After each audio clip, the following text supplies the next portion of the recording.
Tonight we drift through the silk veils of time, not rushing, not seeking, simply moving as one with the quiet rhythm of history. Each breath carries us further from the noise of the present and closer to a place where centuries unfold like petals, slowly, delicately, in the half-light between memory and imagination. There is no hurry here. No beginning and no true end. Only the soft turning of ages, the gentle murmur of lives once lived. Each moment of the past rests like dust upon a paper wall, still, silent, waiting to be seen again. We begin in stillness. The world outside fades, the hum of the modern age, the glow of screens, the restless thoughts that scatter through the day. All of it grows faint like ripples on water that slowly calm beneath the moon. Now, there is only quiet. And in that quiet, the past begins to breathe. Somewhere behind a screen door, a single candle burns. Its light trembles softly, casting shadows that dance upon polished wood. We are in an old palace somewhere in the folds of feudal Japan. The air is fragrant with pine and incense. A wind sighs through the garden, brushing the tips of bamboo leaves as if whispering secrets carried across 1,000 years. In another time, in another land, a temple bell tolls dash dash, a sound so deep it seems to vibrate through the bones of the earth. That is Babylon, where the air is heavy with the scent of myrrh and oil, and the stones remember prayers spoken in forgotten tongues. Far away, the Nile drifts through the night. The water glows under the stars, and in the courts of Egypt, torches flicker against walls carved with the faces of gods. Every light, every shadow is a mark of devotion, a testament to hands that built, believed, and dreamed. And beyond them, in the long corridors of empire, in marble halls and golden chambers now swallowed by dust, we can still feel the echo of footsteps, the quiet authority of kings and queens, The unspoken thoughts of poets. the invisible thread that ties one century to the next. It is a strange comfort to know that we are not separate from these lives. We are the continuation of their breath, their hopes folded gently into our own. Each era sleeps within us, waiting to be remembered as the night remembers the color of dawn. So tonight, we do not chase history. We do not dissect or analyze, and we simply drift through scent, through silence, through the soft current of time itself. Imagine walking through a corridor that stretches endlessly, each door leading to another age. Behind one, a geisha hums a tune to the sound of rain. Behind another, a scribe presses ink onto parchment, each stroke an act of faith. Further still, a queen adjusts her crown in the flicker of lamplight, her face both proud and tired, her thoughts too heavy to speak. We do not open every door. We only pass by, listening, feeling the calm weight of centuries resting against our skin. The world slows. The air grows soft. Even time seems to breathe a little slower. In this space, history is not a lesson or a story. It is a quiet dream woven from the moments people have left behind. A drop of perfume, a line of poetry, a whisper caught between lovers. Each one still drifts in the air, somewhere between now and forever. So let go. Let the noise of the world dissolve into silence. Let the mind become as still as a mirror lake at dusk. And when you breathe, feel the centuries moving gently around you, as if time itself were exhaling softly, endlessly, into the night. The candlelight flickers. The world grows dim. And somewhere between waking and sleep, the journey begins.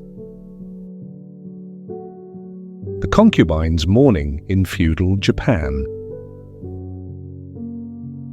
The morning begins long before the sun appears. The world is still wrapped in darkness, and the palace lies beneath a blanket of silence, only the faint sound of wind moving through bamboo whispers that the earth is stirring again. Within the private quarters of the inner residence, a single lamp burns low, its flame trembling in the draught that slips beneath the sliding door. Shadows move slowly along the paper walls, and the faint scent of smoke and pine oil lingers in the air. A young woman sits upright on a folded mat. Her eyes are still half closed, and her breath moves evenly. A rhythm that belongs to someone who has learned the art of stillness. The night has not yet released its hold, but already her attendants are awake. They move about her like quiet spirits, bare feet brushing against the tatami, the soft rustle of silk sleeves marking each careful motion. A porcelain basin is placed before her. The water inside is cool, its surface trembling with the faintest ripples. As the attendants pour it from a lacquered jug, she lifts her hands slowly, as though each gesture were part of a forgotten ceremony. Fingers touch water. The chill of it draws a single breath from her lips, but she does not flinch. The water runs down her wrists, and she presses her palms to her face, washing away the residue of dreams. The ritual is simple, but in this house of discipline, nothing is without meaning. To wake is not merely to rise, but to return to one's role, to enter again the pattern that defines existence. Her hair, long and dark, is brushed 100 times. Each stroke is slow, deliberate, a motion that binds her again to order. The brush glides through the strands, catching the faint glimmer of lamplight.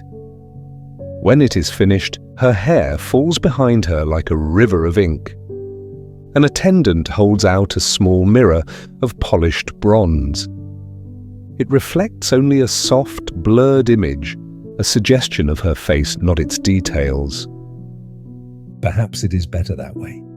In this world, reflection is not vanity, but awareness. To know one's face is to remember one's place. The attendants begin their work with quiet precision.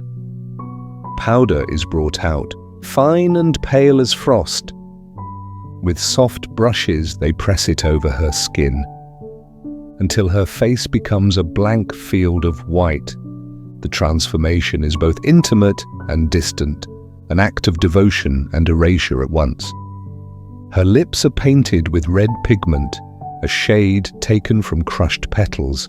It blooms sharply against the pale of her skin, but remains confined to the center of her mouth, never reaching the edges. To smile fully would break the illusion of serenity. To remain contained is to remain perfect. The ritual of beauty here is not self-expression. It is discipline made visible. A woman's face becomes a symbol of grace, of control, of obedience to an ideal. In each careful stroke of the brush, a fragment of the self disappears, leaving behind something quieter, something designed to please the eye and disturb no order. When her face is finished, her teeth are darkened with a mixture of iron and vinegar, a practice once born of status and refinement. The taste is bitter, but she accepts it without sound. It marks her as a woman of the court, one who belongs to a realm where beauty and silence are bound together. Now the garments await. They lie folded in perfect symmetry, each layer a different shade. Soft cream, deep indigo, pale gold.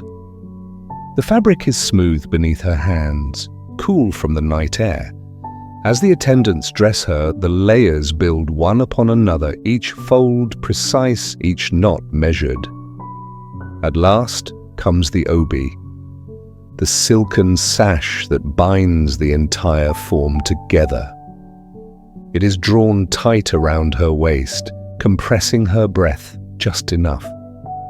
To remind her of restraint, the knot is firm, an anchor that holds the body upright and the spirit contained.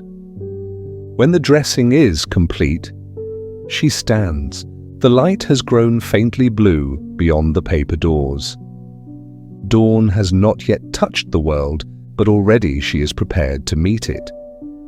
Her movements are deliberate, each one rehearsed through repetition, until even the smallest step becomes an act of grace. She slides open the door.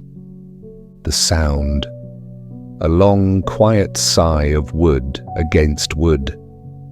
The air that enters is cool and fresh, carrying the scent of wet earth and pine. Outside, the garden is dim, the first light of morning filtering through mist. She pauses on the threshold, eyes half lowered. To step outside is to enter again. The silent rhythm of the palace. Every sound, dash, dash, the call of a distant bird, the drip of water from the eaves, feels heightened, deliberate, as though the world itself were engaged. In the same quiet performance, her sandals touched the wooden walkway. Each footfall lands softly, a muted echo against the boards. The path leads her past a row of screens, painted with cranes and clouds, symbols of longevity and balance. She has walked this way countless times, and yet each morning feels the same.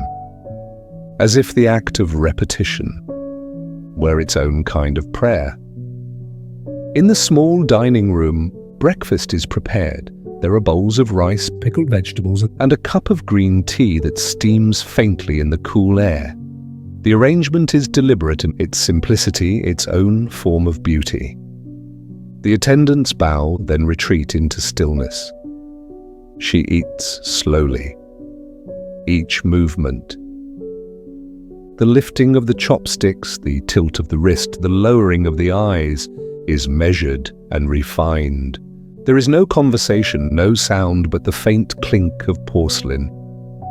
To eat is not to indulge, it is to practice composure. The taste of rice is plain, the tea slightly bitter. But this simplicity has purpose. It cleanses the mind, reminds the body of discipline. To live within the palace is to belong to a world built on balance, between duty and desire, between stillness and the small movements that keep life flowing. After the meal, she returns to her chamber. The sunlight now filters more clearly. Through the shoji screens, casting long, soft rectangles upon the floor. She kneels beside a low table, her posture perfect, her back a line of quiet strength. The attendants bring her writing tools, a brush, an inkstone, a scroll of paper. She grinds the ink slowly, listening to the faint rhythm of stone against stone. It is a meditative act, a way of aligning thought with breath. When the ink is ready, she begins to write. The characters appear one by one, each drawn with care. Perhaps they are lines of poetry or a letter, never meant to be sent. It does not matter. The act itself is what holds meaning. In a life governed by restraint, creation, even quiet, private creation, is a kind of release. Outside, the palace begins to stir. Servants move through the courtyards. Somewhere, a bell rings, calling the rest of the household to rise. But in her room, time remains slow, like a stream that refuses to rush. She sets the brush aside, folds her hands in her lap, and looks toward the garden. The mist has lifted. A koi breaks the surface of the pond, sending ripples outward, fading into stillness again. She watches without thought, without judgment.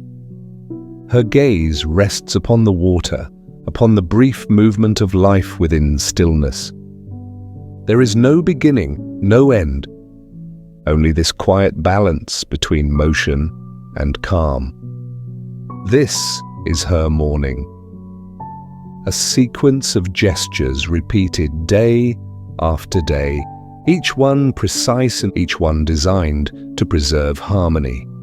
There is little room for spontaneity, and yet within that confinement lies a strange serenity.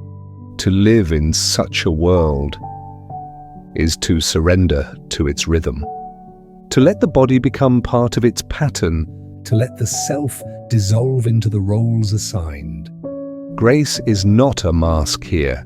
It is a language, and silence, the truest form of speech.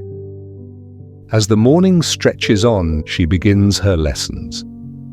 The koto rests before her, its strings gleaming in the sunlight. Her fingers move gently across them, drawing soft notes that hang in the air like drifting petals. The melody is simple, repeated until its edges blur. The attendants listen from a distance, heads bowed. No one speaks. Music in this place is not for pleasure, it is for order. It trains the mind to move without haste, to dwell in the space between notes, to find stillness in sound. Hours pass like this. In practice, in quiet repetition, in the unspoken ritual of composure, by the time the sun has risen high enough. To burn away the last of the mist, the concubine's morning is nearly complete. Her duties will continue, perhaps lessons in calligraphy, perhaps attendance at the court -- but this first part of the day is always the same.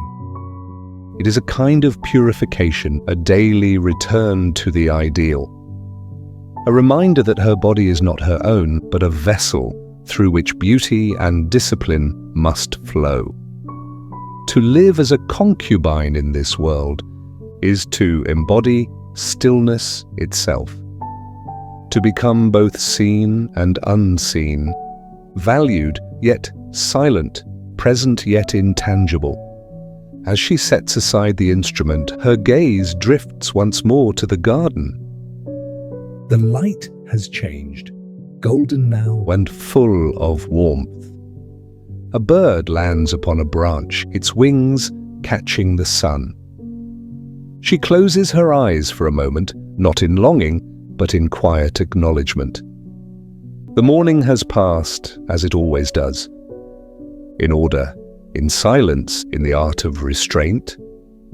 And when she opens her eyes again, there is peace there. Not joy, not sadness, only the calm acceptance of a life shaped by the delicate balance between beauty and obedience, between stillness and breath. In this world, grace is survival, and silence the truest form of power. Noon and the art of waiting. The morning fades without sound. By the time the first shadows have shortened, the palace rests in a light that feels suspended between hours. The air is soft, neither warm nor cool, and the smell of cedar drifts faintly through the corridors. In the inner chambers, the women have retreated into quiet. The sunlight filters through paper screens, spreading across the floor in long, golden rectangles. Dust moves through the air like faint spirits, turning and vanishing as if time itself were visible for a moment. And then gone again. The concubine sits near one of the screens, her posture unbroken, her eyes lowered toward the brush and paper before her. A shallow dish of ink rests beside her hand. Its surface reflects the light like still water.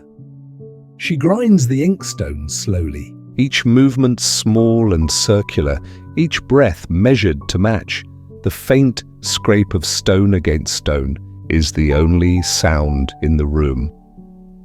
This is how the hours begin to unfold.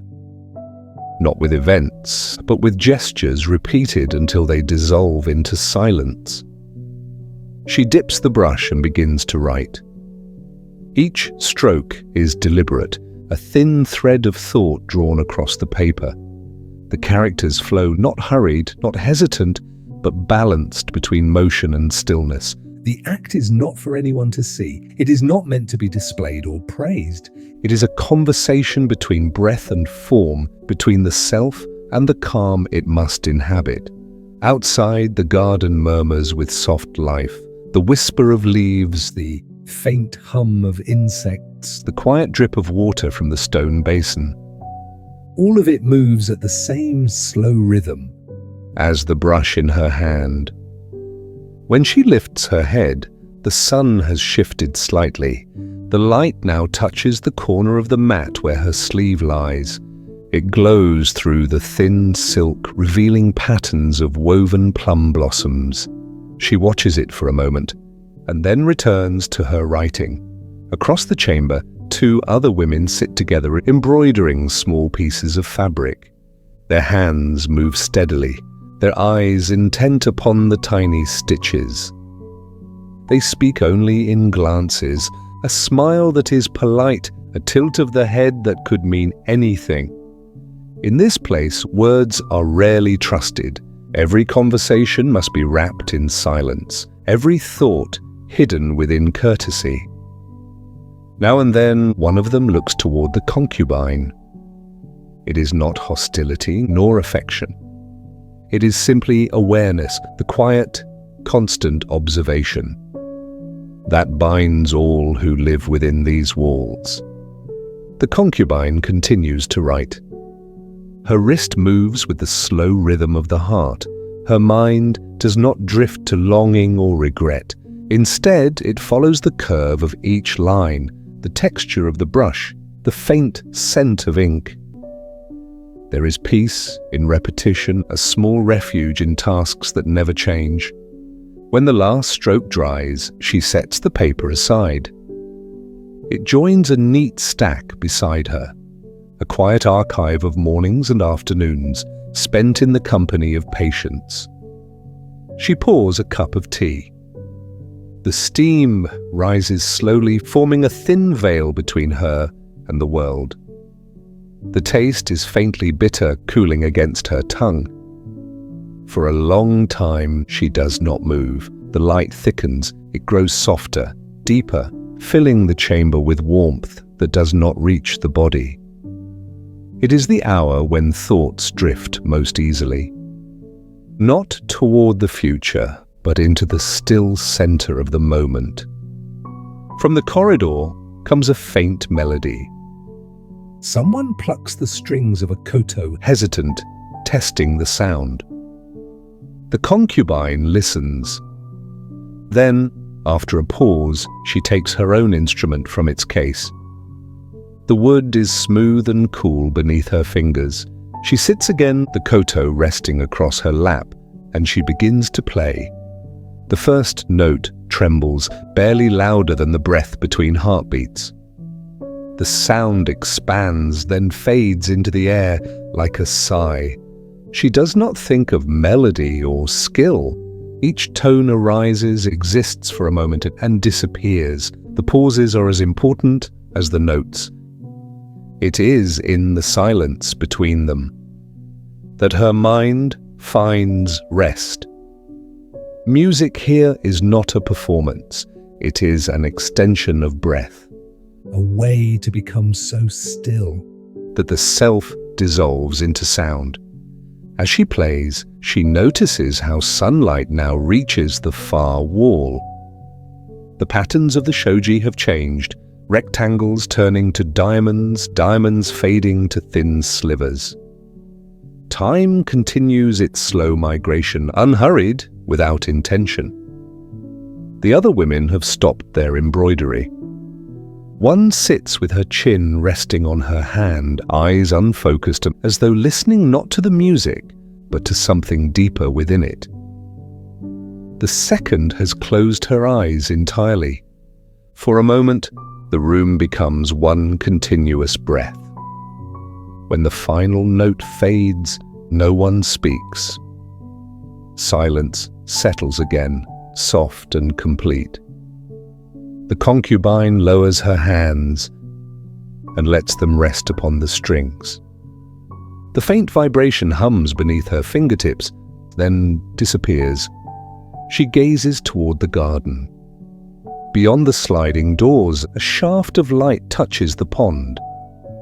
The water reflects the movement of clouds, slow, graceful, like a memory turning over itself. The bamboo leans gently in the wind. Its sound, a long, dry whisper, fills the space where music once was. The attendants enter quietly.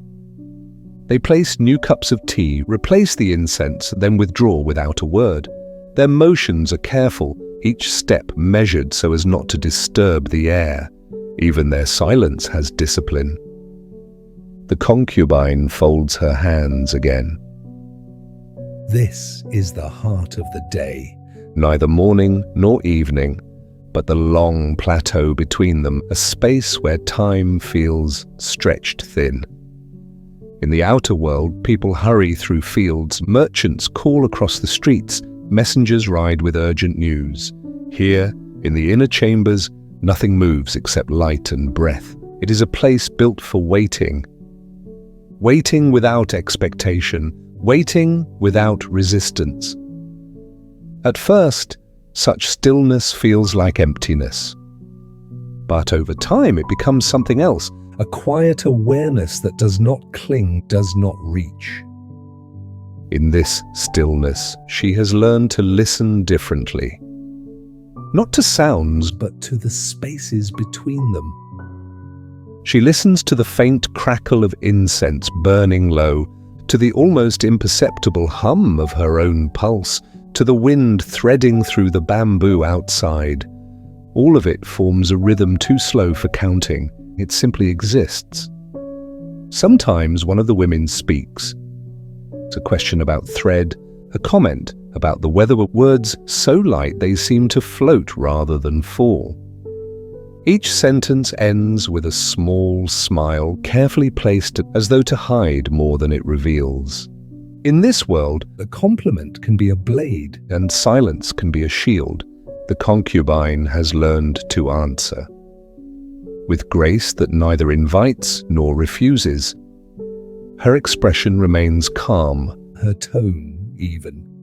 This is the etiquette of survival. To remain unreadable, to let one's meaning rest beneath still water. When laughter does come, it is soft and brief. It ends before it can leave an echo. The sound of bamboo returns as if the air itself had exhaled. Hours slip by. The sun climbs higher, then begins its slow descent. The patterns of light move across the floor, then fade toward the far edge of the room. The fragrance of the incense deepens. A shadow begins to fill the corners. The attendants return again, this time bringing writing paper for afternoon correspondence. The concubine takes up her brush once more. Her hand moves automatically, the lines appearing with calm precision. She writes the words that must be written. Messages to the mistress of the household, notes of acknowledgement, letters of courtesy that maintain the quiet machinery of the palace. When the last envelope is sealed, she places it aside, her movements slow as though the air itself had thickened. The tea beside her has cooled. She drinks it anyway. Its bitterness feels grounding, a reminder that the body still belongs to the earth. Outside, the sky turns from gold to pale silver. The garden glows softly as if the world has exhaled its last breath of daylight. The wind has calmed. Even the sound of water seems to hesitate. The concubine rises. Her knees ache faintly from sitting too long, but she shows no sign of it. grace is as much endurance as elegance. She moves to the open screen and kneels again, gazing out at the pond. In the distance, a bell sounds from one of the outer shrines. Its tone travels through the air, low and resonant, vibrating through the wood and stone. It marks nothing in particular, only the passage of another hour, in a place where hours have little meaning. The concubine watches the ripples in the water fade into stillness. She knows this rhythm too well. The waiting, the repetition, the delicate balance between presence and absence. There is comfort in it now. A steady ground beneath the uncertainty. That once shadowed her arrival here. Every woman in this place learns the same truth, that waiting is not emptiness. It is a form of attention, a way of existing without demanding and Of seeing without grasping. To wait is to become part of the slow breathing of the world. Sometimes she imagines the palace itself is alive, that the walls and corridors breathe alongside her. They have absorbed centuries of footsteps, of whispers, and quiet tears of laughter hidden behind screens. They hold it all, not as memory, but as presence. She feels this when she touches the wooden frame of the door, when she hears the faint settling of beams overhead. Everything here endures through stillness. It is an endurance she has learned to share. The sun sinks lower, turning the room a deep amber.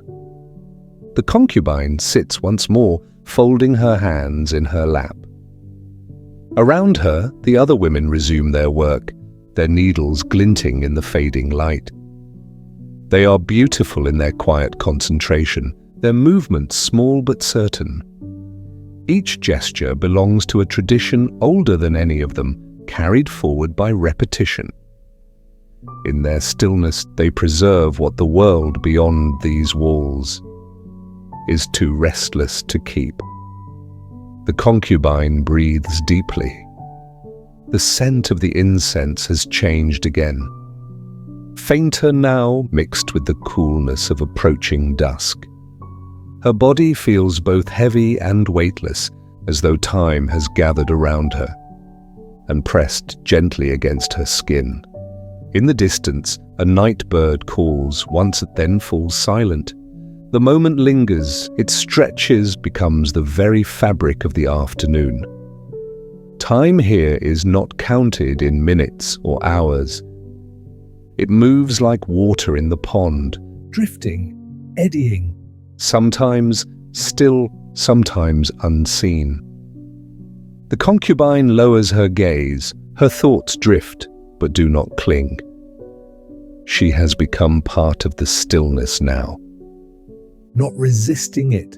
Not yearning to escape, just breathing, existing as the light fades around her. The bamboo rustles once more, and the sound fills the chamber. Soft, endless, like the ocean heard from a great distance. It mingles with the faint rhythm of her heart. And for a moment, there is no separation between them. This is the art of waiting, to dwell fully in the moment that asks for nothing, to surrender without loss, to rest within the passage of time, as though time itself were a form of grace. The light fades completely. The room grows dim, and the first shadows of evening gather at the edges. The concubine remains where she is, a quiet, composed, her presence as still as the air. Outside, the wind moves through the garden again. It touches the bamboo, the water, the silent stones. Everything breathes together without haste, without sound. And so the hours pass, slowly, endlessly, in the art of waiting. Nightfall and the summons. Evening arrives quietly, almost unnoticed. The golden light of the afternoon thins and softens, turning to amber, then to ash. The sky beyond the garden is a gentle shade of violet, and the air carries a coolness that was not there before. A hush moves through the corridors, the kind of silence that signals the end of day. But not yet the beginning of night. Inside the chambers, the women fold their embroidery, set aside the brushes, extinguish the small lamps used for afternoon light. The faint scent of ink still lingers, mingling with the fragrance of cedar and fading incense. Time in this hour does not move forward. It drifts, suspended between one breath and the next. The concubine sits quietly near the screen, her gaze on the last fragments of sunlight. That shimmer across the garden pond. She watches them scatter across the water, until they vanish completely. Only then does she rise. Outside, footsteps approach. They are soft, deliberate, bare feet moving over wooden floors. A young attendant kneels at the doorway, bowing her head before speaking. A message has arrived. She has been summoned. The words are gentle, but they ripple through the stillness of the room. The concubine inclines her head in acknowledgement. There is no surprise, no visible reaction. Only the faintest pause as she draws in a slow, quiet breath. The ritual begins again. The attendants prepare the bath. Water is heated in silence, then poured into a deep wooden tub. Steam rises, carrying the scent of plum blossoms, soft and faint, the fragrance of spring captured in the fading autumn air. The concubine removes her layers of silk, with the same care that they were once placed upon her. Each motion is slow, measured, without haste. The sound of fabric against fabric is the only noise in the room. It is a whisper, a sigh that fades into the rhythm of the evening. When she steps into the bath, the warmth wraps around her like a veil. The surface trembles slightly, reflecting the wavering glow of the candles. Her skin, pale beneath the rising steam, seems to merge with the mist itself. For a moment, she closes her eyes. The warmth presses gently against her, and her breath deepens. The water carries the faint memory of blossoms, and the scent brings back distant images. Orchards in full bloom, the hush of falling petals, a sky without walls. But the memory fades before it takes shape. Here, even dreams must remain quiet. The bath is not for indulgence, nor for pleasure. It is part of the preparation, a cleansing before the performance. When she emerges, the attendants are waiting with fresh clothes. They dry her carefully, then begin the slow, deliberate task of dressing her once more. Layer upon layer of silk is placed over her body. Each one is chosen for its color, its weight, its meaning. Soft white first, then rose, then a deep indigo that shimmers faintly under the lamplight. Every fold is smoothed, every ribbon drawn to perfect alignment. The obi is tied again, tight, precise, binding the layers together. It is a mark of beauty and also of restraint.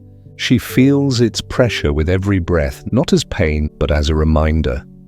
The attendants say little. Their faces remain calm, their movements practiced. They have done this countless times, for her, for others. Each gesture belongs to the rhythm of the palace, a rhythm older than any single life within it. When they are finished, the concubine sits before the mirror once more. The surface of polished bronze reflects, not the details of her face, but the impression of stillness. A pale oval eyes lowered, lips faintly touched with red. Her hair is gathered and pinned, the ornaments placed carefully, a small comb of gold, a single bead of pearl. no excess. Perfection lies in simplicity, in the absence of flaw. The room glows in soft candlelight. The flame flickers gently, casting a pattern of light and shadow. That moves like slow water across the paper walls. Somewhere in the distance, a bell sounds dash dash. Low, lingering, its tone folding into the night air. The concubine rises. Her movements are fluid like silk unfolding.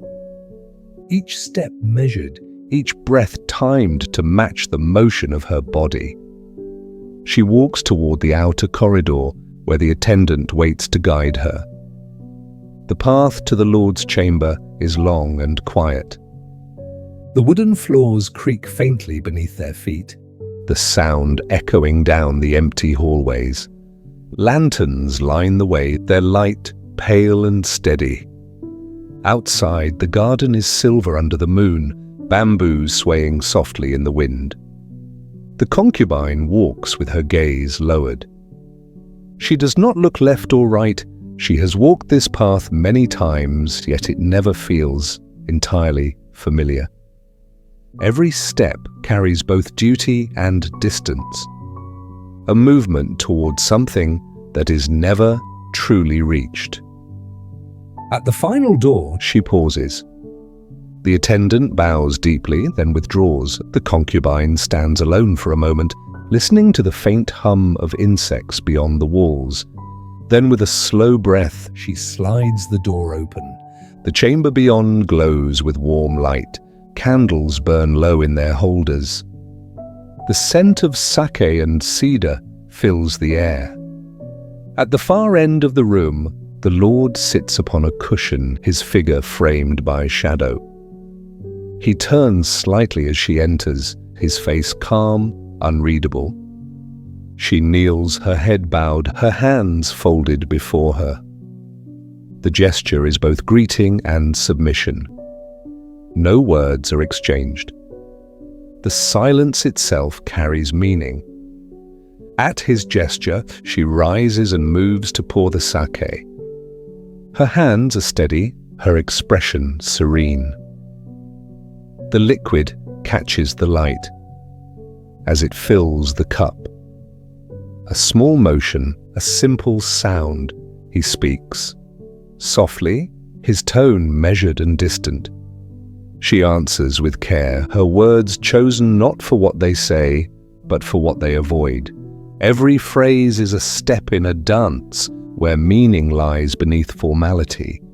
The conversation drifts from weather to poetry to the turning of seasons. The words seem gentle, but each carries its own weight.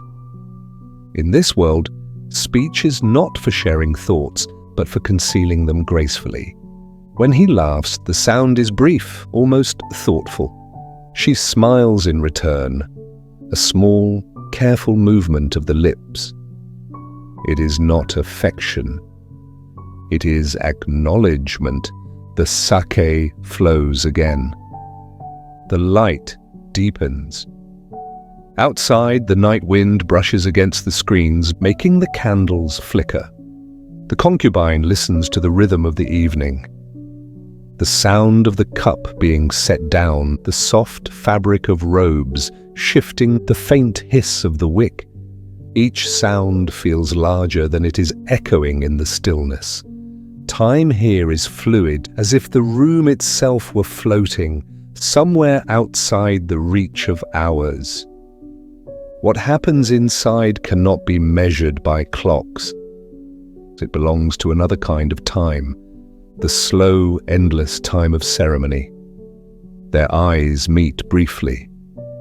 Not as lovers, but as two figures, bound by the same web of silence and duty. There is no question of feeling, only understanding. The quiet recognition that each must play a part. In a script written long before either was born, later the sake cups are empty. The conversation has dissolved into pauses. The light has dimmed to a gentle glow. barely enough to outline the curve of a sleeve, the edge of a hand resting on a table. The Lord speaks again, But his voice now carries the weight of finality. The evening is ending. The concubine bows once more, her motions slow and deliberate. When she withdraws, the sound of her robes brushing the floor is softer than the breath of the candles. Outside the chamber, the corridor feels cooler. The night has deepened. Moonlight falls through the paper windows, casting pale shapes along the floor. The air is quiet except for the steady hum of crickets. The attendant waits to guide her back, but the concubine pauses. For a moment, she looks toward the garden, to the pond reflecting the moon. Its surface is smooth, broken only by the faint circles of falling leaves. They walk back through the corridors. No one speaks. The silence feels heavier now, as if the air has thickened around them. At the threshold of her own chamber, the attendant bows and withdraws. The concubine steps inside. The room is dim, lit by a single candle that flickers near the wall. The shadows sway gently, like ghosts at rest. She removes her outer garments, folding each one neatly, laying them beside the small chest of drawers. Then she sits by the open screen, looking out into the night. The air that enters is cool and fragrant, carrying the smell of the garden. Pine, damp earth, and the faint sweetness of the plum water. Still lingering on her skin, she listens. Beyond the walls, the world is alive with quiet sounds. The song of insects, the distant creak of wood, the occasional flutter of a bird in sleep. Each sound is small, but together they weave a gentle music that fills the emptiness of the hour. Her hands rest in her lap. Her posture remains perfect even now alone. Habit holds her upright, grace carried even into solitude. She looks toward the moon. It hangs low above the roofline, a pale circle in a sea of grey. Its light filters through the thin paper of the screen, painting her face in soft silver. In this light, she seems almost weightless, like a reflection more than a body. The stillness around her feels infinite. She closes her eyes. Behind them, the memory of the evening unfolds again.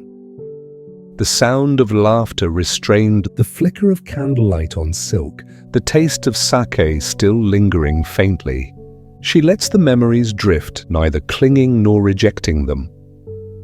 Her world, she knows, is both a cage and a stage. Its walls are soft, its rules invisible, yet their weight is constant. To live within them is to become part of the performance, to move with its rhythm until it becomes one's own. And yet, somewhere deep within, a quiet thought remains. Not rebellion, not longing, just a distant imagining of what lies beyond these walls. She dreams of open air, of a sky unbroken by screens, of the sound of water not confined to stone basins. She dreams without urgency, without sorrow, as one might breathe slowly without knowing it. The candle burns lower. Its flame tilts, shrinking with each flicker. The shadows deepen, drawing the edges of the room into darkness. She lies down upon the mat. The silk of her sleeve rustles softly. The pillow smells faintly of camellia. Her body relaxes, though her face remains serene. The boundary between waking and sleep grows thin. Outside, the wind moves through the bamboo again. Its sound is low, continuous, like the whisper of distant waves. It fills the space of the room and settles gently around her. As her breathing slows, her thoughts begin to drift. Images rise and fall, the shimmer of water, the scent of blossoms, the curve of the moon reflected in the pond. They fade into one another, until even their outlines disappear. Sleep comes not as an escape, but as a continuation of stillness. The same calm that guided her through the day now carries her into the night. The world outside continues its quiet motion. Crickets singing, leaves stirring, candles dying to ash. And in her sleep, she dreams of freedom. Not as flight, not as rebellion, but as air itself, as the soft, formless space that lives between one breath and the next. The night deepens. The palace breathes in silence. And somewhere within it, a single candle flickers once more, then fades. The timeless whisper of womanhood. The night drifts toward silence. The palace sleeps, its wooden beams breathing softly with the cooling air. Beyond the walls, a faint wind moves through the bamboo grove, carrying with it the whisper of another world. Softly, the story expands. The stillness of one woman becomes the echo of many. The quiet rhythm of her life extends beyond the borders of her country and her century. For the pattern she follows, the grace of silence, of endurance, is not hers alone. It is a thread woven through the fabric of time. Every age has known its hidden queens, its silenced artists, its women who ruled from behind curtains. They are not lost, they are waiting. In temples where smoke once rose to the gods, in stories half remembered, in the dust of forgotten books resting beneath centuries of sleep. If you listen closely, You can still hear them.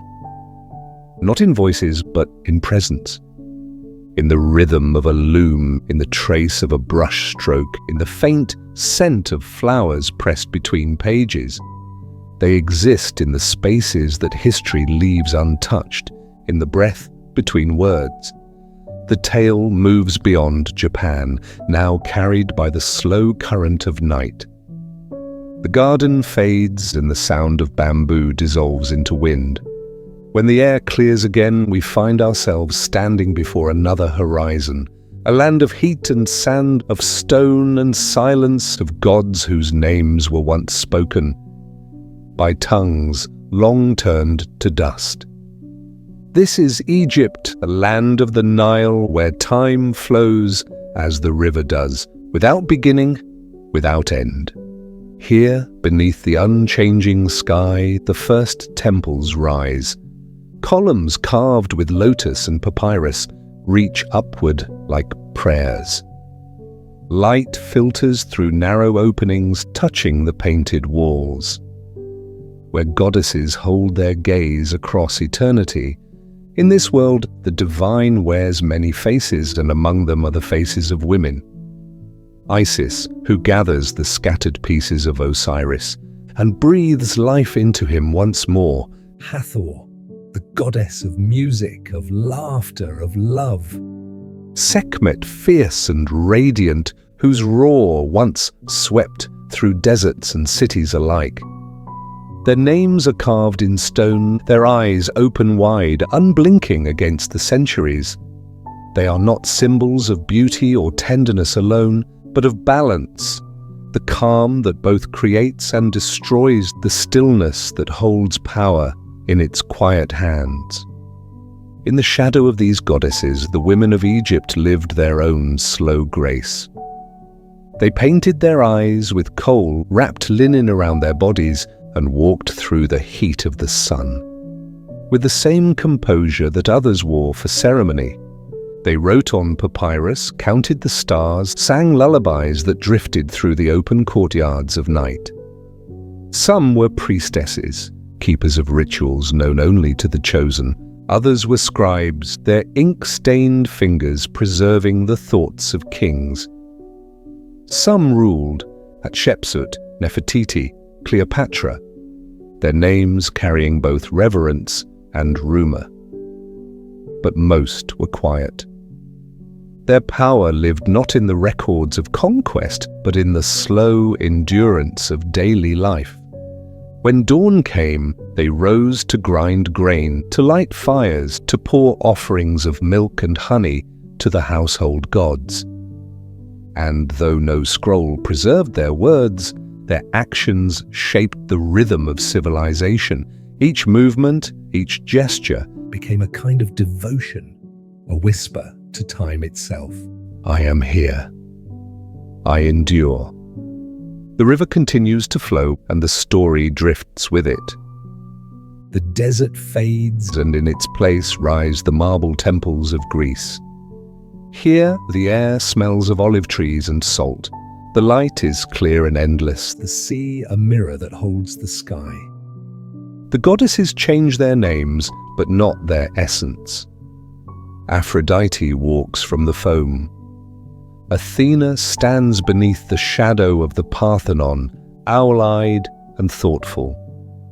Artemis, wild and watchful, moves through forests that no longer exist.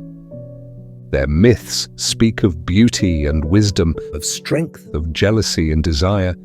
But beneath those stories, beneath the poetry and the marble, is a quieter truth. The understanding that every woman, mortal or divine, carries within her the same paradox, the power to create and the burden to remain unseen. In the small towns of the Aegean, women weave wool into cloth. Their looms fill the air with a gentle rhythm, threads crossing and tightening. Like the days of their lives, each pattern holds a memory of sea, of wind, of waiting. They hum as they work, songs passed down from one generation to the next. Their music is never written, yet it endures longer than the names of kings. Somewhere a philosopher writes about virtue and reason. He believes wisdom is a matter of speech, but the women of the loom know another kind of wisdom. one that lives in silence, in patience, in the hands that create without needing to be known. The story moves again, carried by wind across the sea. The light grows dim, and the sound of waves fades into the steady hum of wind over desert sand. Now we stand in Babylon, where towers of clay reach toward the sun, and gardens rise upon terraces so high they seem to touch the clouds. Here too, women walk in the shadow of power. They wear linen and gold, their hair braided with small rings of copper. Some serve in temples where sacred rituals are performed. In honor of Ishtar, the goddess of love and war. Within those sacred walls, the boundary between the divine and the mortal blurs. The priestesses move with slow, deliberate grace. Each step, each gesture is a prayer in motion. They offer themselves not as possession, but as bridge, a living thread between heaven and earth. To outsiders, their rituals seem strange, but within that space they are not objects of desire, they are instruments of the sacred. Their bodies speak the language of devotion, a language older than scripture, older than empire.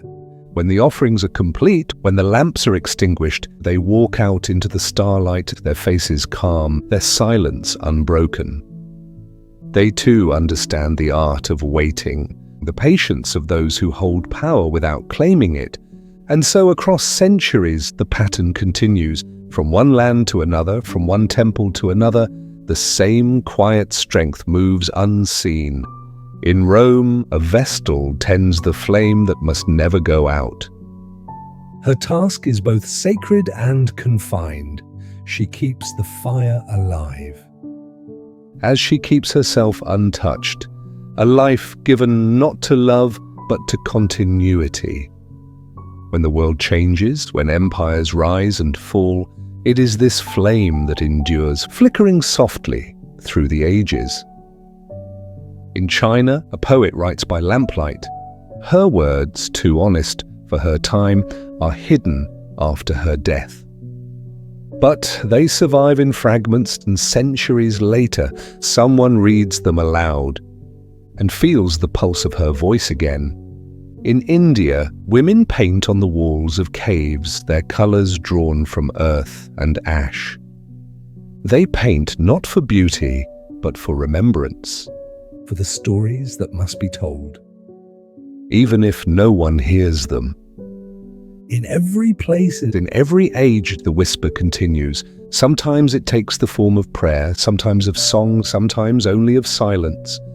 But it endures, patient as stone, gentle as the turning of a page. And what it says is always the same, that there is power in stillness and meaning in the unseen. That creation does not always ask to be named. that to nurture, To hold, to remember, ... These too are acts of sovereignty. The story drifts back toward the present. The lands of gods and golden sands fade into the distance, the light softens, and the sound of the wind changes. We are neither in Egypt nor Babylon now. neither in Greece nor Rome. We are somewhere in between, a place made not of geography but of memory. Here, all the voices converge. They meet like rivers joining the sea, their tones blending into one endless murmur. The words cannot be separated, but their meaning is clear. They speak of endurance, of beauty that asks for nothing, of a quiet that carries centuries within it. The night deepens around us. The stars hang steady overhead, their light the same as it was when the first woman lifted her eyes to them. the same as it will be when others do the same long after us. There is comfort in this continuity, the understanding that nothing truly ends, that what is silenced is not lost, only waiting to be heard again. The whisper grows softer now, like the tide retreating into itself. It leaves behind a silence that is not empty, but full of presence, of memory, of the quiet strength that outlasts empires. And in that silence, if you listen closely, you can almost hear it still. The steady, timeless whisper of womanhood moving through the ages, through the dust and the dream, through the pulse of the earth itself. It speaks not of glory nor of sorrow, but of continuity. A voice that does not rise, does not fall, but simply remains. It is the voice of the hand that weaves, the voice of the heart that endures, the voice of the world's unending breath. It is the whisper beneath history, the calm beneath the storm, The quiet that shapes all things, and it says, simply and forever, we were here, we are here. We remain. Babylon, sacred love. The night spreads gently across the plains of Babylon. The air is warm, the color of copper and dust. From the terraces of the great temple, 1,000 small lamps flickered, their flames bending softly in the wind. Below them, the river moves through the city like a ribbon of light, slow and unbroken. In the courtyards of the temple, women gather in silence. They are priestesses of the goddess Inanna, Ishtar, the mother of love and the keeper of creation.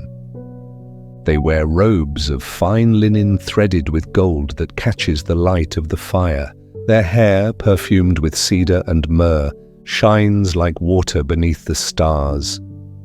When the drums begin, the rhythm is slow, a heartbeat drawn from the earth itself. The priestesses rise, their feet touch the stone floor. As gently as falling petals, they move together, their bodies tracing patterns older than memory. Each turn, each gesture is part of an ancient language, spoken without words. To dance is to pray. To move is to remember. The air thickens with incense and devotion. Flames reflect in their eyes, and the night becomes a single living breath.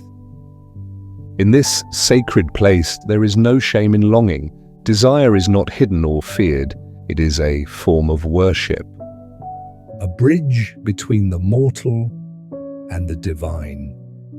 To touch is to bless. To love is to honor the goddess, who gave the world its first pulse. The rites of Babylon were quiet, measured, carried out beneath the vast stillness of the sky. There was no excess, no frenzy, only rhythm, only the soft unfolding of one body meeting another. With reverence, as if the world itself were being renewed.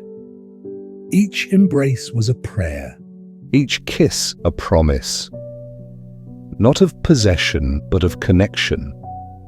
The joining of two beings was seen as the joining of heaven and earth, the breath of the goddess moving through human form.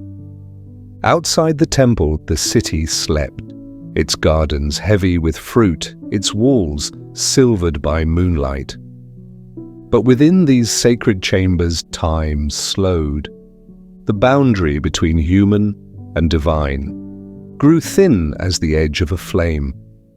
The priestesses understood. That desire was not a hunger to be conquered, but a rhythm to be followed, a quiet reminder of the world's continual creation. Their work was not indulgence, but offering. They gave their presence, as one gives incense or song, as a way to sustain balance between the seen and unseen. When dawn approached, they would bathe in cool water and lay fresh flowers at the altar. The scent of jasmine and oil would linger in the morning air. They spoke no words, for none were needed. Their silence was its own prayer. To live as a temple woman was to live in service to harmony, to the delicate pattern, woven between body, spirit, and the eternal. It was not a life of freedom, nor of captivity, but of belonging. Belonging to the rhythm of the earth, to the goddess whose love was both fire and rain. Centuries have passed since those nights. The ziggurats have fallen, the temples have turned to dust. Yet the air over the old river still carries something of that quiet. The wind that moves through the ruins seems to hum with memory, as if the earth remembers. The softness of their steps, their names are gone, their songs unrecorded, but their offering endures. The idea that love, when joined with reverence, is holy, even now when two people meet and see in one another. The spark of creation itself, the ancient echo, stirs again. For the truth, the priestesses knew, was simple and timeless. Desire is not shameful, it is divine. Egypt and Greece, the Holy Union. The story drifts again, carried by wind and time, away from the river plains of Babylon and toward the lands of sun and stone. Toward Egypt, where the Nile winds through fields of gold and green, and Greece, where the sea breathes against marble shores. Both lands are ancient, both radiant beneath the same sky, and both hold within them the same quiet truth that life, in all its beauty and fragility, is sacred, the songs of Hathor. In Egypt, the goddess of joy and love was Hathor. She was called Mistress of Music, Lady of the Sycamore, Mother of Mothers. Her temples rose along the Nile, Like soft mirages of stone, their walls painted with color that glowed beneath the desert sun. Within those temples, women gathered to sing. Their voices rose gently through the air, not as performance, but as offering. Each note was shaped by breath and devotion, a gift to the goddess, who embodied both creation and compassion. The music was slow, woven from drums, from harps, strung with gut and gold. The sound shimmered, filling the cool corridors, where incense drifted in thin curls toward the ceiling. Each rhythm mirrored the steady pulse of life. The beat of a heart, the motion of the river, the turning of day into night, these songs were not written down. They lived in the bodies of those who sang them, passed from one voice to another like the passing of light. To sing was to breathe with the world, to remind the self that creation is not separate from being. The women of Hathor's temple danced as they sang, their feet bare upon the smooth stone, their arms moving in slow arcs. Each gesture carried meaning, each turn echoed the rhythm of the Nile's flow. Their joy was not indulgence, but reverence. The recognition that delight, too, can be sacred. The goddess herself was not distant. She was the laughter of children, the sweetness of honey, the warmth of touch. She lived in the fragrance of lotus petals, in the softness of music played for no one, in the simple act of being alive. For the women who served her, to feel was not to sin, it was to align with the natural order, to mirror the abundance of the earth, to honor the breath that gives life to all things. Their worship was not a denial of the body, but a celebration of its harmony with spirit. When the sun set and the sky turned rose and gold, they offered wine, fruit, and song. The sound carried over the water, and the air filled with a quiet peace. The river glowed like molten glass, and the stars rose as if to listen. In those moments, the boundary between human and divine became soft, a veil, not a wall. It was a gentle remembering that joy itself is a kind of prayer. The ecstasy of Dionysus.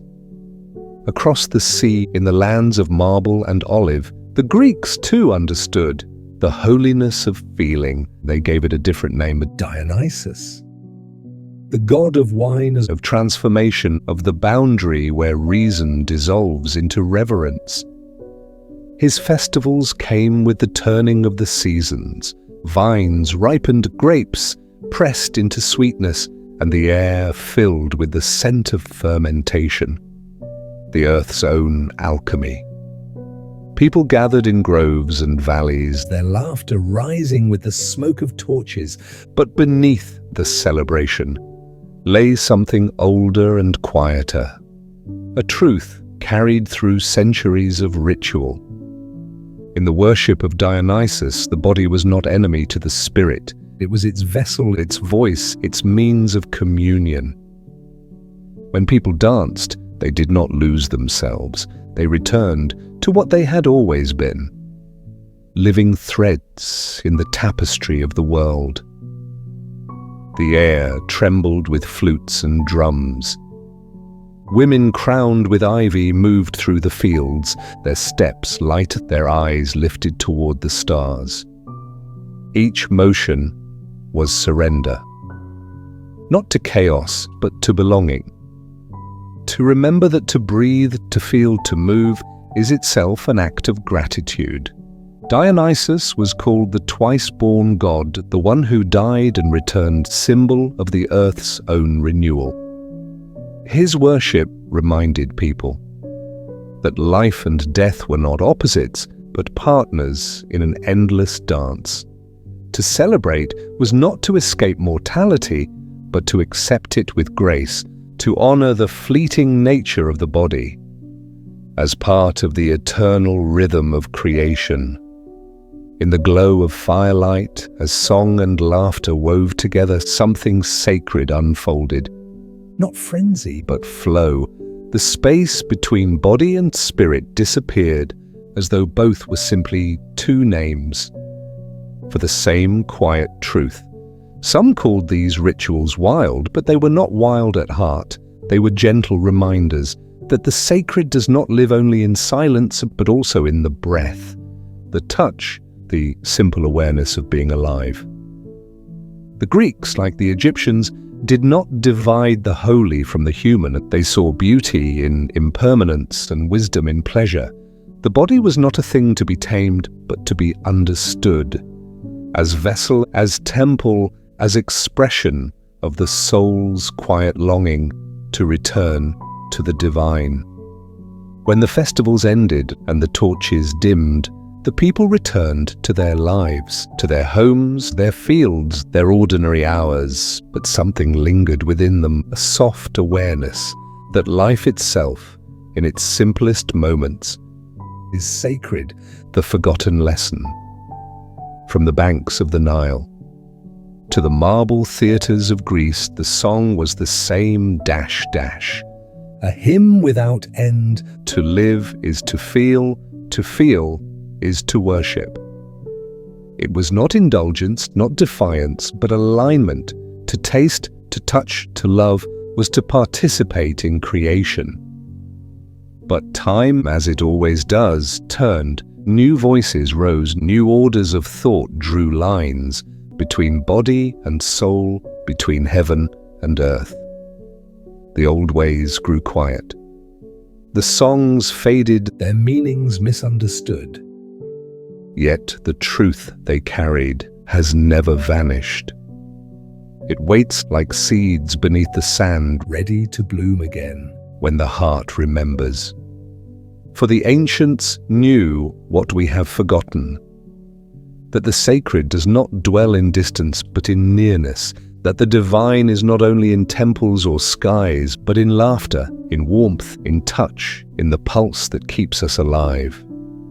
To be alive is to feel, and to feel truly, gently, without fear, is to honor the holy rhythm that moves through all things. Now the rivers of Egypt, the seas of Greece, at the plains of Babylon, all meet in one quiet current, the current of the living world. The sound of their songs, as though faint with time, still moves through the air. It whispers through the wind, through the pulse of the heart, through the memory of every hand that has ever reached in love. And if you listen, with the stillness that comes before sleep, with the openness that lives between breaths, you might hear it again, the slow music of life itself, the holy union of body and spirit, the simple truth. That to feel is to belong. That to exist quietly, completely, is enough. Rome, India, and the poisoned court. The story darkens now, but only softly, as twilight deepens without warning. The light fades, and the air grows still. In the quiet after the age of goddesses and music, another kind of power begins to rise, one shaped not by worship, but by empire. Stone replaces sand, walls grow higher. Voices grow sharper, the sacred becomes political, and devotion becomes a matter of survival. The world is changing. The soft hands that once poured offerings now pour wine into the cups of kings. And within those cups sometimes lies the shadow of betrayal. Rome, the calm before the poison. In the marble courtyards of Rome, Power flows like water, clear on the surface, deep and dangerous beneath. The empire stretches outward in all directions, its reach vast, its heart restless. Here, ambition lives in silence, a glance across a table, a phrase spoken too carefully, a gift given at the wrong time. Each can shift the course of lives. The senators walk through halls lined with bronze and stone, their voices echoing beneath painted ceilings. And yet, it is not the sound of speech that moves the world, but the things that are never said. In this city of reason and law, death is often quiet, a cup passed from hand to hand, a smile, a nod, then stillness. Socrates drank his poison long before Rome's height, but his calm endures in memory. A man seated before his students, his hand wrapped gently around the cup. He speaks of truth and of virtue as though they are companions, not ideas. He lifts the cup. He drinks, and even as the venom reaches his heart, he does not flinch. It is said that he died with peace upon his face. Perhaps it was not peace, but understanding that no empire, no decree, can conquer the mind that remains still within itself. And so his death, like many that followed, became both symbol and warning. In the heart of civilization, knowledge and power shared the same breath. And that breath could turn to poison. The queen and the serpent. Far to the south, where the Nile curves through fields of light, another empire waits. Its walls gleam gold beneath the sun. Its ruler, a woman draped in linen and gold, sits upon a throne carved from stone older than memory. Cleopatra, a name that glows even now like flame against darkness. She knew the language of empires, and she spoke it fluently, not through war, but through presence. Her beauty was not her weapon, it was her armor, a reflection of her intellect and will. In a world ruled by men, she learned the subtle art of survival, how to command without appearing to command, how to move through danger as though through perfume.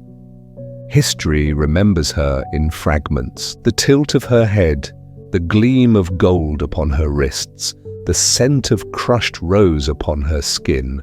But behind every story of seduction lies the quieter truth of strategy. She was not a woman lost in love, but a queen shaping her fate. In a world that would have written it for her. And when the walls began to fall, when the empire she had held so delicately slipped beyond her grasp, she chose her ending with care. No sword, no shame, only a final gesture of control. They say she held the asp in her hand, its body coiling, its fangs sharp as prophecy. The bite came swiftly. A single mark upon the skin. A woman still beautiful, still regal, slipping into silence. On her own terms, it was not defiance. It was completion. The act of one who understood that power, at its truest, is not in the taking, but in the choosing. The Vishakanyas. Beyond the seas and deserts, in the lands of monsoon and sandalwood, another kind of story is told. It begins in whispers carried on the scent of flowers and rain. In ancient India, there are tales of the Vishakanyas, maidens trained in the art of poison. Their beauty, it is said, was both gift and weapon. They moved through the courts of kings with grace so pure it seemed divine. Yet their very presence was said to bring death. The legends say that from childhood they were given small doses of venom until their bodies learned its language. So that when they smiled, when they touched, when they kissed, death came softly. as softly as sleep. It is difficult to know where history ends and myth begins. Perhaps there were such women, perhaps not. But the stories endure because they carry a truth deeper than fact. They tell us that power, especially when denied to women, will always find its own form. That even in silence, even in beauty, a quiet strength waits, observing, enduring, and, when necessary, defending itself with elegance. The Vishakanyas became symbols of fear and fascination, their names invoked in both prayer and warning. They walked the line between devotion and danger, between innocence and power. To touch them was to risk everything, and yet In their stories, they are not villains. They are mirrors, reflecting the unease of those who feared what they could not control. Like Cleopatra, like the priestesses of earlier ages, they embody a truth too subtle for empire to hold, that the feminine in its stillness and its strength is never powerless. Reflections on power. From Rome to Egypt to India, the stories change their clothing, but not their shape. The faces differ, the languages shift, yet the pattern remains. Power wears many faces. Sometimes it smiles, sometimes it waits. it can dwell in the calm of a philosopher, In the quiet decision of a queen, in the silence of a courtesan. Who knows her own worth? It can hide behind beauty, behind intellect, behind the still eyes of those who are never truly seen. In every age, it is those who understand patience, who move without hurry, who listen more than they speak, who hold the truest power. And though these tales seem dark, they are not cruel. They are simply mirrors, showing the delicate balance between strength and surrender, between survival and grace. Even the poisoned cup, the coiled serpent, the whispered legend of the Vishakanya, each carries the same quiet lesson. That control is not always visible, that dignity can exist even in endings, and that silence too can command the world. The quiet after, when the flames of empire fade, when the stones crumble, and the names erode. what remains are these fragments. A philosopher at peace, A queen in gold, a shadowed maiden walking through legend. they exist now only in memory. But their stillness endures. Their stories remind us that not all strength is loud and not all power is kind, that love and death, Can share the same cup. and both can be received. With grace, the world moves on. Empires rise, empires fall. But somewhere in the deep places of the heart, the same truth remains. As calm and unchanging as the stars that once shone over Babylon, over Egypt, over Rome, power, like love, Is never what it appears to be. sometimes it commands with silence. Sometimes it waits in the dark.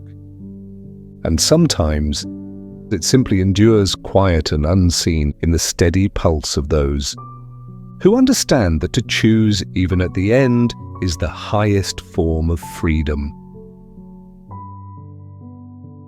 Locks, secrets, and the human heart. From the temples to the palaces, from the warmth of devotion to the chill of protection, humankind has always built barriers to guard what it loves. It begins simply. A door, a box, a boundary drawn in dust, a wish to keep something safe, to hold it apart from the rest of the world. The first locks were humble things carved from wood, fitted with sliding pins and small levers. They were born not from greed, but from care, a way to keep the wind out, the grain dry, the treasures of the home secure. In ancient Egypt, beneath the same sky that glowed above the temples of Hathor, craftsmen shaped these first guardians. Their hands, steady and practiced, cut grooves into palm wood, polished keys that fit like whispers into their matching hearts. To hold a key, then, was to hold both trust and power. It was a promise and a warning. This belongs to me. You may not enter. Even in that time, the lock was never just a tool. It was a thought made solid. It said, some things are not for all eyes. It said there is value in privacy. As the centuries turned, the wood became bronze, and bronze gave way to iron. The hands that built locks grew more clever, their designs more intricate, their secrets more precise. Kings and scholars carried keys on chains of gold, and doors grew heavy with bolts. The simple wish to protect became a symbol of possession, a statement of control. But always beneath the mechanics of metal and design, there remained something tender, a reflection of the heart itself. For what is a lock if not the echo of a human desire? To guard what feels too precious to expose. The art of keeping and holding, to close a lock, is to create silence. It is an act of stillness, a pause in motion. The moment the world stops at the threshold. Within, there is safety. Without, there is longing. Between them, a small piece of metal turns and decides. It is a simple miracle, really, that something so small can hold the difference. Between trust and fear, between belonging and exile. Yet locks have always been paradoxical things. They promise security, but they also invite curiosity. Where there is a lock, there must be something worth keeping. Where there is a secret, there will always be someone who longs to know it. Perhaps that is why. Locks are not only made of iron and wood, but also of silence, of memory, of love. The heart, too, keeps its treasures. It guards its softest moments. Behind invisible doors, each memory, each affection, each pain kept, not lost. And somewhere, Perhaps without knowing it, we each carry keys. not the kind that turn in iron, but the kind that open understanding, forgiveness, connection. The secret language of doors. Every culture, every age has understood the magic of entry and refusal. A door closed is an idea made visible. It says, you may come this far and no further. It holds both invitation and warning. In the palaces of Rome, the sound of a latch was the sound of hierarchy. In the temples of India, a locked shrine meant purity. The divine, resting in stillness, untouched by human noise. In the monasteries of China, the closing of a wooden gate signaled retreat, a step away from the world and into contemplation. But no matter where or when, Each act of closing was balanced by the act of opening.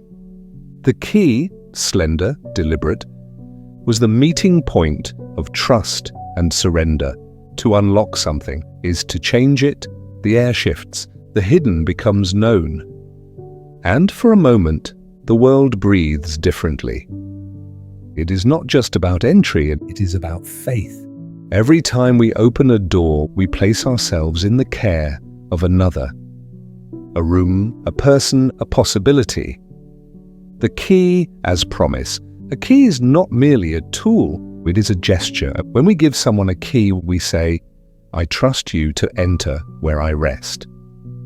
We allow them to cross the invisible boundary between the known and the private. In ancient times, keys were worn as amulets, symbols of protection and belonging. They hung from belts, from cords around the neck, each carrying its own story. Some were carved with names, some engraved with prayers. They were tokens of intimacy, a sign that one belonged somewhere, That one was allowed to be known. In a way, nothing has changed. We still keep our secrets locked, still guard our hearts behind careful doors. We still measure trust by the willingness to hand over a key, be it a literal one or something quieter, Like a word, a confession, a silence shared without fear. The heart and its hidden rooms. If the world builds locks from metal, the heart builds them from memory. Each joy that fades, each betrayal that stings adds another layer, another careful latch. Over time, the heart becomes a house, with many rooms, some filled with light, others closed for years. and yet, despite the walls we raise, we are creatures of openness. We long to be seen, to be understood. To be found. We want someone to turn the key and see the small, unguarded place within that still beats, still believes. Every connection we make, every glance, every word spoken in trust is a key trying to find its lock. Sometimes it fits. Sometimes it does not. But always, the act of trying is an act of hope. To love In any age is to risk being opened. It is to place one's secrets in the hands of another, and to believe they will not be broken. The mystery endures. Even now, in a world of codes and passwords, The old symbols remain. a lock still means safety. A key still means trust. We keep them on necklaces, in pockets. In stories, Children dream of hidden doors. Lovers exchange keys as quiet promises. Writers fill their pages with locked boxes, with secrets buried beneath floorboards. The symbol persists because it speaks to something eternal. We are all, in our own way, both lock and key, dash dash, both guardian and seeker, we hide parts of ourselves. and we spend our lives searching for the one. Who can understand the shape of our silence? The Egyptians may have carved the first locks, but the design began far earlier, in the mind, in the instinct to protect, in the desire to belong. And it continues still in every closed diary, every secret kept, every hesitation before speaking the truth. There is beauty in this, for mystery too is sacred. Without it, there can be no wonder. The gentle truth. At the end of all invention, all design, all guarded doors, Lies a single truth. we protect what we love. Because it is fragile, we hide it not to deny the world, but to preserve it. Until it feels safe enough to be seen, every lock hides a secret. And every heart, somewhere within its quiet rooms, holds the key. A small glimmer of trust, a quiet readiness to open again. It waits, not in fear, but in patience. It knows that one day someone will knock, Not with demand, but with understanding. And when that moment comes, the latch will lift easily like breath, the door will open. and the light will fall in softly. Not blinding, but warm. For the truth has always been simple. We build locks not to keep love out, but to know who will knock and who will wait.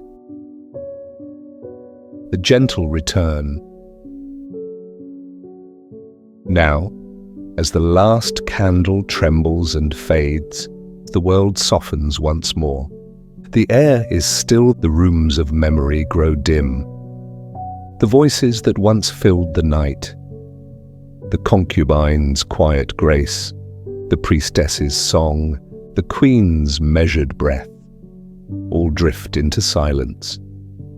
They rest now, each in their own time.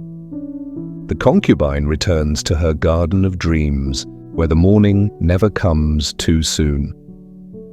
The priestess folds her hands upon the altar, her incense still rising in invisible spirals. The queens and poets, Their stories long complete. settle into the dust that once knew their names, and yet they do not vanish. Their echoes remain, woven through the stillness of night, caught between the heartbeat and the breath. They live in the hush that follows thought, in the quiet place the soul returns to, when the world has grown too loud. If you listen closely, you can still feel them. Their steps light as the drifting of ash, Their voices soft as wind upon water. they are the murmurs of history, the gentle reminder. That nothing truly disappears. You too are part of this great tapestry, threaded through centuries, Through desire and devotion, through memory and mystery. The same breath that moved through temples and courts moves through you now, the same quiet knowing, the same fragile hope. So rest within it. There is no need to reach, no need to hold. The night itself will cradle you. It will gather the loose strands of thought, the half-remembered dreams, and weave them into stillness. Breathe deeply let each inhale draw you closer. to the center of calm. Let each exhale release the weight of all you've carried through the day. Outside, the stars keep their patient watch. The moon lingers at the edge of sleep. Time slows, then dissolves. And you, somewhere between what has been and what will come, float quietly in the space of now. This is the gentle return to silence, to breath, to the place within that asks for nothing but rest. So close your eyes, let the echoes fade. The candle has burned low, The night is vast and kind. and morning, when it comes, will find you softly, renewed, unhurried, and whole. Good night.